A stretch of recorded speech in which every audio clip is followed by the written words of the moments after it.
But let's look at the 6 countries. The 6 countries can be divided into 3 layers. The first layer is Montenegro and Serbia. They opened negotiations, one in 2012 and the other in 2013. Out of 34 chapters, 35 chapters, Serbia has opened 22 chapters and closed only 2. Montenegro has opened 32 chapters and closed only 5. The second layer is Albania and North Macedonia. We have had 3 intergovernmental conferences so far.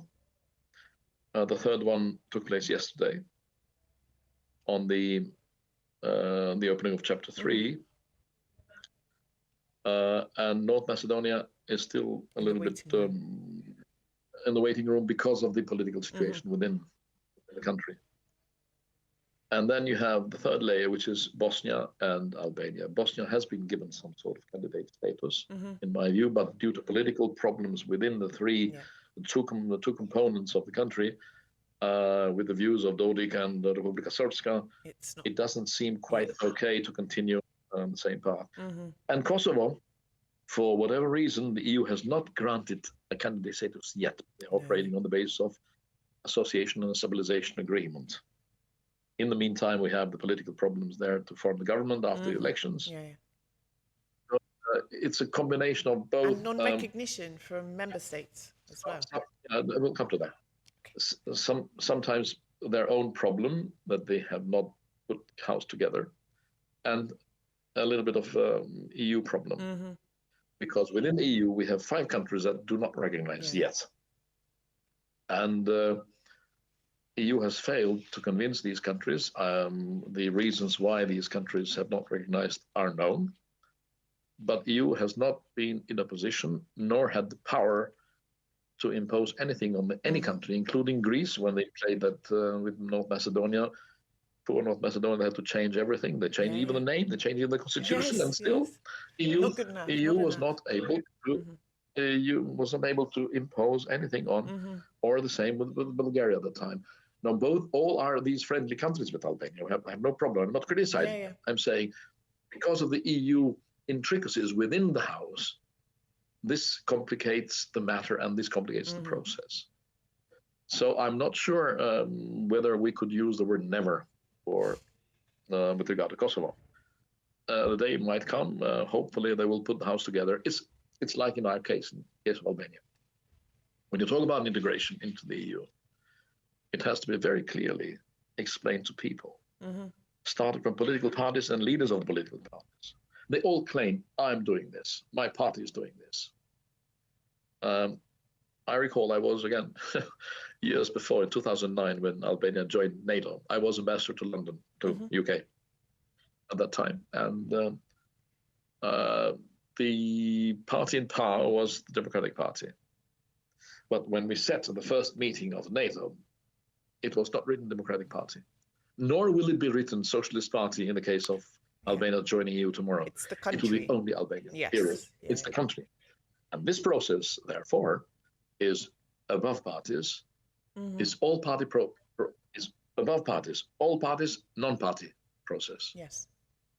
Whichever of these three, if these 3 components are not kept in mind well by all political parties, by all leaders, that this process is about the country, it's not about parties. A party in power drives the process forward. Another party forces change power. Again, the process will be driven forward by whoever comes to power. Therefore, it is very important, I go back to a point that I raised earlier, that we have structures.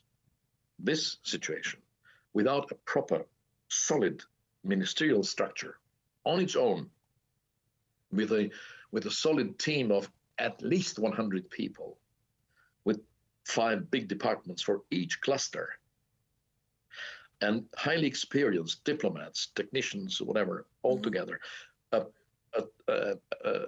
team with a ministry on its own that will be able to sustain itself despite political changes in government. Yeah, this is... If you change staff every 3-4 years, the process will suffer. Yes, will implode. It will negatively impact on the process. You have to have sustainability of the staff, because this process goes long. For every chapter, you negotiate for years. Yes. And if I leave an office and another guy comes, it will take some time for him to get to know where we are and what are the intricacies. So we need to have a very solid structure. This requires people at the central level, people at the line ministries level, people at the country, at the local level, and this should go harmoniously, without hiccups. If it doesn't go harmoniously at this moment, there will be more than hiccups tomorrow. Yes. So I'm saying because I feel the process needs to move forward. Yes. And proclaiming that we have opened this chapter and that chapter does not mean that we have closed one. They are two different processes. Opening a cluster is a different thing from closing one chapter. The point is, we can open clusters. The more clusters you open, the more difficulty we will have to encounter, because we have to have in parallel so many teams set up. Resources. More resources, more people, more whatever. So closing them is the important thing, not opening. It's absolutely, and to close one chapter, you have to have the approval of 27 countries. Because everything goes by consensus. Yes. And what we hear in the recent couple of years, that the EU will have to go through its own reforms before getting on new members. Yes.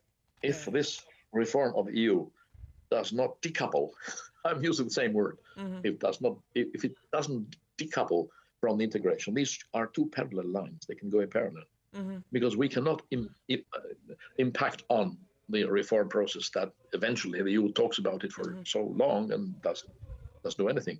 And practically they want to talk about Article 7 of the treaty. Yes. And the Article 7 of the treaty is very complicated. It's about suspending the voting rights of a nation when a nation has been proven for a long time that has been in violation of 1, 2, 3, 4, 5, whatever it is. But it cannot expel members. Only members can expel themselves, like in the case of UK.